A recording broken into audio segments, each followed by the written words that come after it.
Assalamualaikum warahmatullahi wabarakatuh. Halo anak-anakku semua, bagaimana kabar kalian hari ini? Semoga kalian semua selalu berada dalam keadaan baik dan sehat ya. Sebelumnya Ibu ucapkan selamat datang di kelas 12.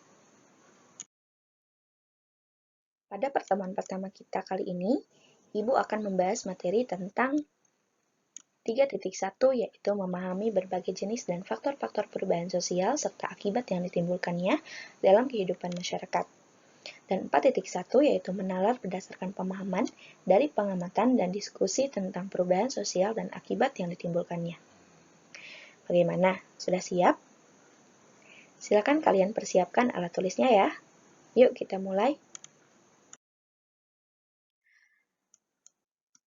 Adapun subpokok pembahasan yang akan kita bahas pada hari ini yaitu pertama, pengertian perubahan sosial menurut para ahli sosiologi.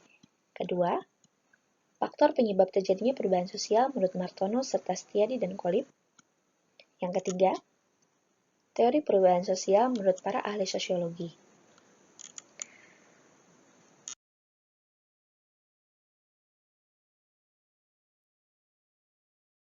Pertama, yaitu pengertian perubahan sosial. Pertama, menurut Selo Sumarjan. Selo Sumarjan mengatakan bahwa perubahan sosial merupakan perubahan yang terjadi pada lembaga-lembaga kemasyarakatan dalam suatu masyarakat yang mempengaruhi sistem sosialnya, termasuk nilai, sikap-sikap sosial, dan pola perilaku di antara kelompok-kelompok dalam masyarakat. Nah, jadi menurut Selo Sumarjan, perubahan sosial itu terjadi pada lembaga sosial ya, seperti misalnya pada lembaga pendidikan. Ibu mau ngasih contoh nih, seperti misalnya dulu, saat kita menerapkan kurikulum KTSP 2006, maka pendekatan yang sering digunakan itu adalah teacher-centered learning, yaitu berpusat kepada guru, di mana metode dan model yang sering digunakan lebih pada konvensional. Sedangkan saat ini, kita beralih pada kurikulum 2013, di mana pendekatan yang diharuskan pada kurikulum 2013 ini adalah student-centered learning, yaitu berpusat pada siswa, sehingga siswa dituntut untuk aktif. Nah, kemudian model dan metodenya pun lebih beragam.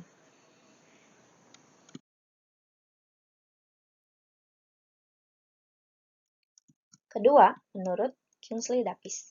Kingsley Davis mengatakan bahwa perubahan sosial merupakan perubahan-perubahan yang terjadi dalam struktur dan fungsi sosial. Nah, kalau bicara tentang struktur, berarti kita akan bahas apa? Ayo, ada yang tahu struktur itu apa? Ya, susunan di dalam masyarakat. Nah, kalau fungsi sosial, ada yang tahu? Kalau dalam fungsi sosial itu yang dibahas apa? Ya, betul sekali, status dan peran. Nah, Ibu mau ngasih contoh juga. Seperti misalnya di era modern saat ini. Antara laki-laki dan perempuan di dalam masyarakat memiliki kedudukan yang sama. Sehingga hal itu berarti perempuan memiliki kesempatan yang sama seperti laki-laki dalam karirnya.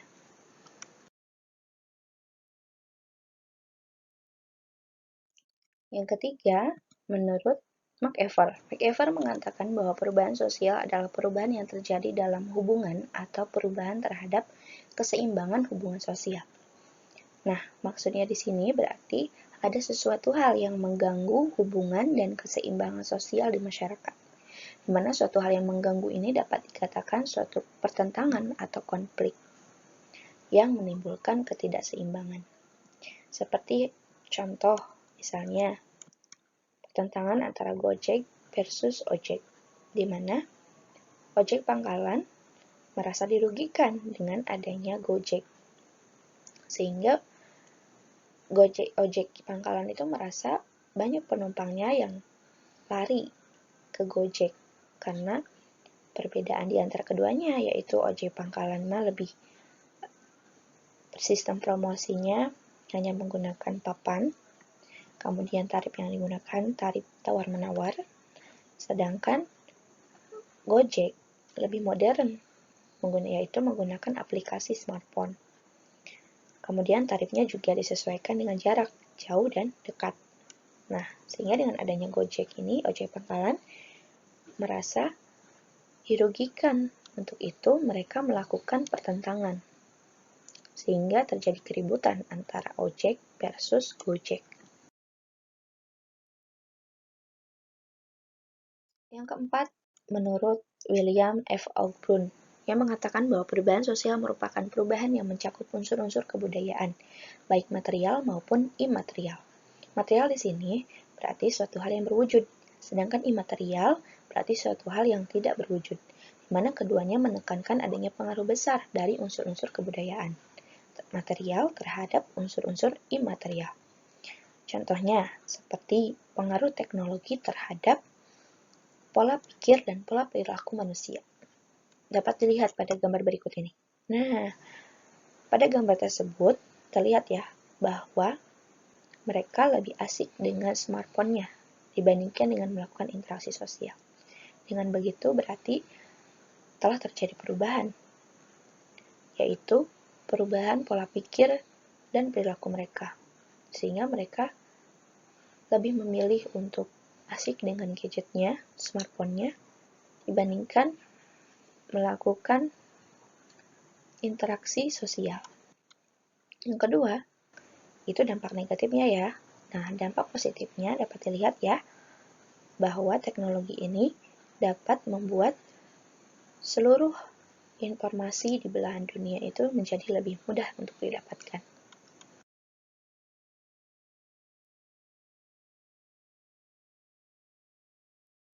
Pembahasan yang selanjutnya yaitu faktor penyebab terjadinya perubahan sosial. Faktor penyebab perubahan sosial yang pertama yaitu penemuan baru. Penemuan baru menjadi suatu faktor dalam perubahan sosial jika hasil penemuan tersebut didaya gunakan. Menurut Setiadi dan Kolib 2011, penemuan baru tersebut dipengaruhi oleh beberapa faktor. Di antaranya satu, adanya kesadaran individu atau kelompok terhadap suatu kekurangan. Sehingga kesadaran terhadap kekurangannya tersebut mendorong untuk melakukan suatu inovasi, penemuan baru, agar mereka menjadi lebih baik lagi, dalam artian kekurangannya dapat ditutupi, sehingga dengan hal itu terjadilah perubahan sosial. Faktor yang kedua, berkembangnya kualitas manusia dalam suatu kebudayaan, di mana perkembangan kualitas manusia ini dipengaruhi oleh pendidikan, baik formal, informal, maupun non-formal. Di mana melalui pendidikan, pola pemikiran dan wawasan manusia akan berkembang lebih luas. Dengan demikian, manusia mampu untuk menciptakan penemuan baru yang membawa perubahan. Faktor yang ketiga, terdapat rangsangan positif yang mendorong kemajuan, di mana mereka akan terdorong untuk memunculkan penemuan-penemuan baru, karena adanya rangsangan seperti hak cipta dan penghargaan. Sehingga kedua hal tersebut akan mendorong mereka untuk menciptakan penemuan baru yang akan membawa mereka terhadap kemajuan. Faktor selanjutnya yaitu perubahan jumlah penduduk. Perubahan jumlah penduduk seperti pada jumlah kelahiran, kematian, dan migrasi, yaitu kegiatan transmigrasi dan urbanisasi, akan mempengaruhi pertumbuhan dan perubahan penduduk, di mana akibatnya akan terjadi perubahan dalam struktur masyarakat, seperti perubahan kelas sosial, adanya si miskin dan si kaya. Kemudian perubahan jumlah penduduk juga dapat menyebabkan masalah sosial. Sebagai contoh, bertambahnya jumlah penduduk di perkotaan menyebabkan peningkatan tindak kejahatan, perkampungan kumuh, pengangguran, dan sampah. Faktor selanjutnya yaitu perubahan lingkungan fisik. Perubahan lingkungan secara fisik baik yang disebabkan oleh faktor buatan, yaitu faktor buatan manusia, ataupun alami seperti halnya bencana alam, akan mendorong terjadinya perubahan sosial. Seperti misalnya bencana alam banjir bandang, tsunami, gunung meletus, dan lain-lain, di mana bencana tersebut akan mengakibatkan sebagian warga yang tinggal di daerah tersebut terpaksa mengungsi ke daerah lain, di mana di tempat pengungsian tersebut mereka harus beradaptasi kembali dengan lingkungan sekitarnya. sehingga kondisi tersebut mengakibatkan perubahan-perubahan pada lembaga-lembaga kemasyarakatan.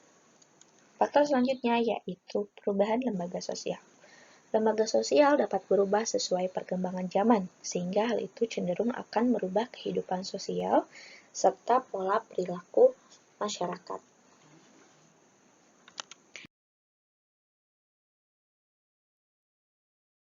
Faktor penyebab perubahan sosial selanjutnya yaitu terjadinya revolusi.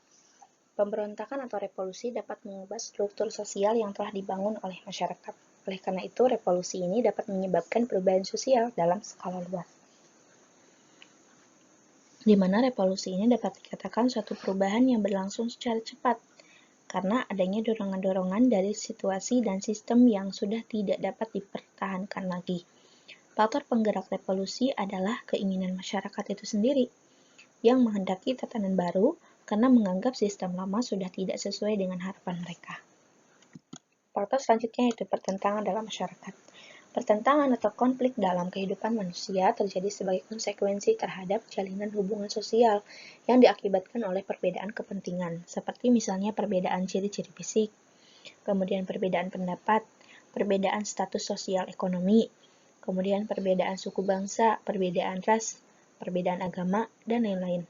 Sehingga hal itu memicu adanya suatu pertentangan atau konflik, baik itu antar individu, antar kelompok, antara individu dengan kelompok, ataupun antar generasi.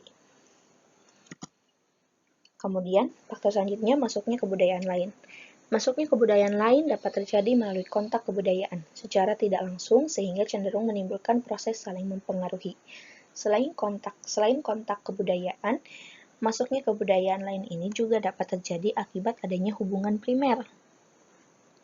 Sehingga akibatnya muncul kebudayaan baru yang merupakan perpaduan antara dua kebudayaan yang saling berhubungan. Faktor selanjutnya yaitu terjadinya peperangan.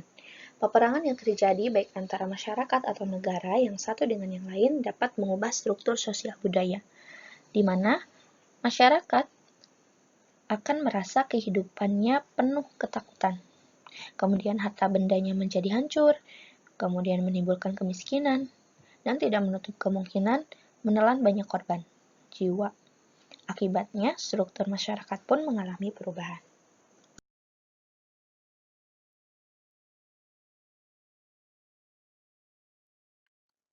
Selanjutnya adalah teori perubahan sosial.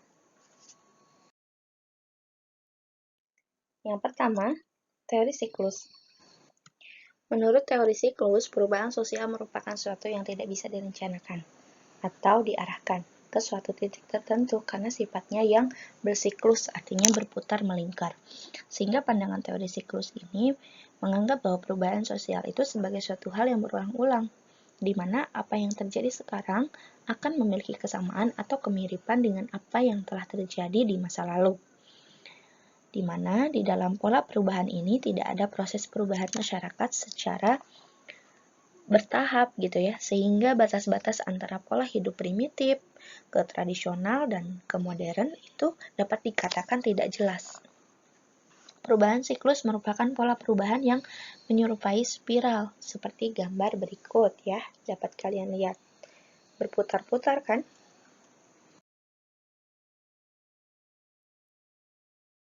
Teori selanjutnya yaitu teori evolusi.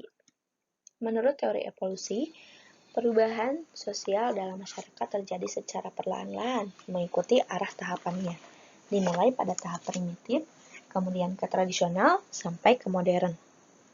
Menurut teori ini, perubahan sosial bersifat linier atau berkembang menuju ke suatu titik tujuan tertentu, di mana penganut teori ini lebih percaya bahwa perubahan sosial bisa direncanakan atau diarahkan ke suatu titik tujuan tertentu, di mana masyarakat berkembang dari tradisional menuju masyarakat kompleks modern, di mana bentuk perubahan sosial menurut teori ini dapat digambarkan seperti tampak dalam gambar berikut ya. Dapat dilihat prosesnya bertahap, mulai dari primitif, kemudian ke tradisional, dan menuju modern. Berdasarkan cara masyarakat berubah, teori evolusi dapat dibedakan menjadi dua tipe, yaitu teori evolusi unilinear, yang mana menurut teori ini masyarakat mengikuti jalur evolusi yang sama. Setiap masyarakat berasal dari bentuk yang lebih kompleks, dan setiap tahap perubahan melewati proses perkembangan yang seragam. Sedangkan teori evolusi multilinear menganggap bahwa masyarakat memiliki jalur berbeda untuk mengarah pada tahapan perkembangan yang sama. Meskipun jalurnya mengarah pada masyarakat modern atau industrialisasi, namun masyarakat tidak perlu melewati urutan tahapan yang sama seperti masyarakat lain.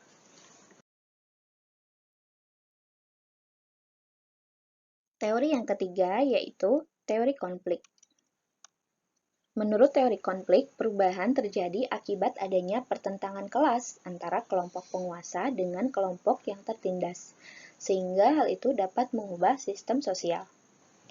Ahli teori konflik berpendapat bahwa lembaga dan praktik sosial bertahan karena kelompok yang berkuasa memiliki kemampuan mempertahankan, yaitu adanya status quo.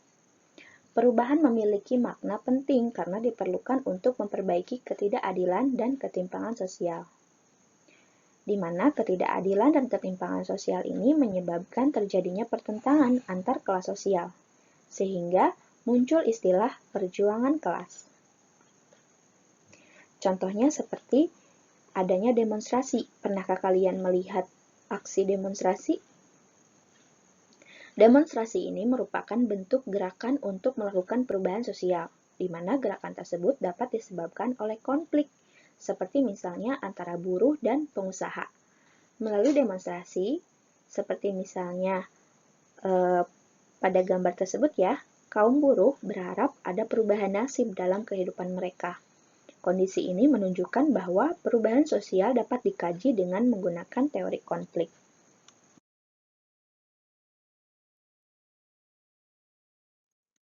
Teori yang keempat yaitu teori fungsionalis. Menurut teori fungsionalis, perubahan dapat mengacaukan keseimbangan masyarakat karena struktur sosial tidak berfungsi maksimal dalam memfasilitasi kebutuhan masyarakat. Jadi, menurut teori fungsionalis, lembaga sosial tidak akan bertahan kecuali memiliki manfaat atau memiliki daya guna bagi masyarakat. Meskipun demikian, lembaga sosial yang secara drastis berubah akan mengancam keseimbangan sosial.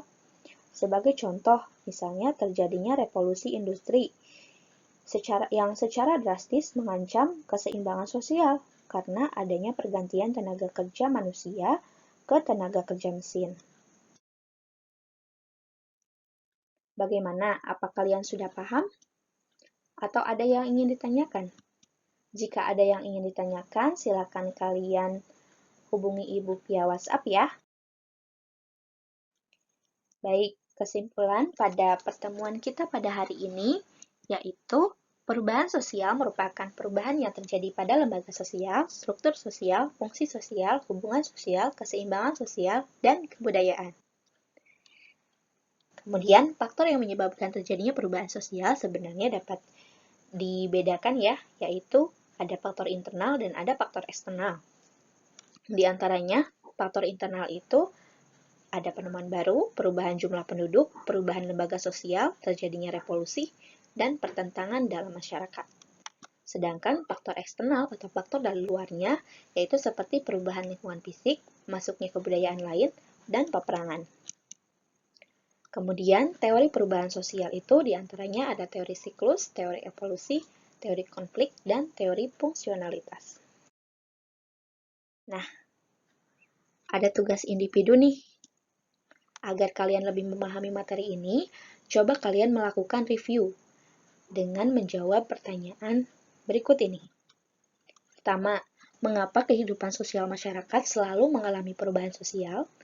Dan bagaimana cara Anda menyikapi perubahan sosial di lingkungan sekitar Anda? Jelaskan menurut pemahaman kalian ya. Kemudian kedua, pada tanggal 28 Mei 1998,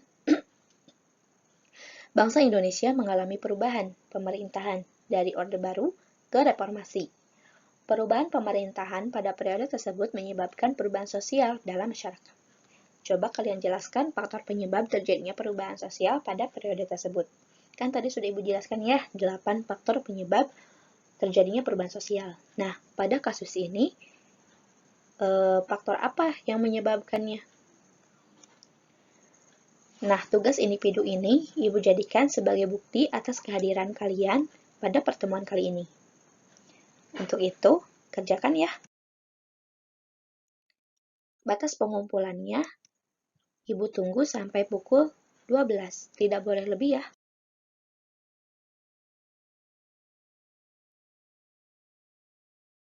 Semua, untuk pembahasan atau pembelajaran pada pertemuan kali ini, Ibu cukupkan sampai di sini.